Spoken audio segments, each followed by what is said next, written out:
Hello mga par, what's up? Kwentuhang handaan naman tayo ngayon mga par. Handaang Batangas mga par. Ayan. Kasi yung kasal ng aking pinsan at saka binyag nga pala ng anak ng aking pinsan. Ayan.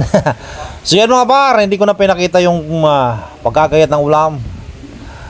At ako'y wala. Naabutan ko na lang mga par, ganito na itsura. Ayan, habol pa rin tayo mga par ng panunulungan. Ayan, ipapakilala ko nga pala sa inyo mga par, ang ating tagahalaw, binatang binata, never been touched, virgin na virgin, si Patrick mga par. Ayan, siya ang dakilang tagahalaw ngayon sa ating ulam.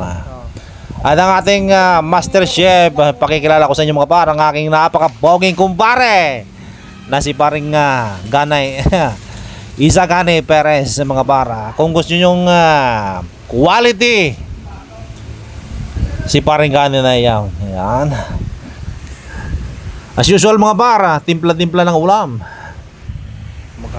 Ayan. At may pogi pang basda yun. Kita nyo naman ating tagahalaw. At ang yan, pinakapogi mga par.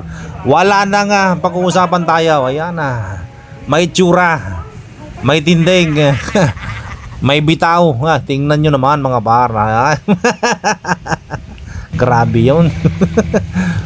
Ayan mga par, yung morcon ini-steam yan bago katapos ipiprito para medyo manigas-nigas.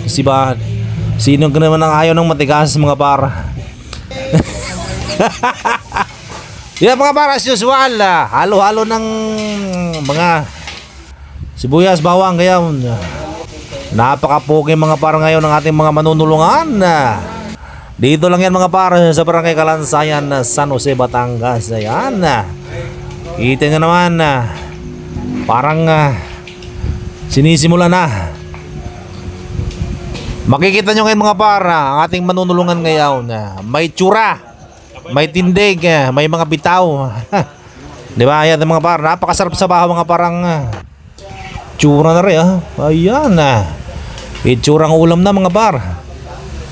Shout out nga pala sa mga taga San Jose.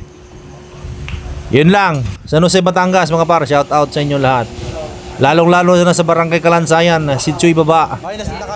Ayan ang ating taga pagsaing, si Peter. Kita nyo naman mga par, quality mga parang saing niyan. Ang tutong niyan ay golden brown.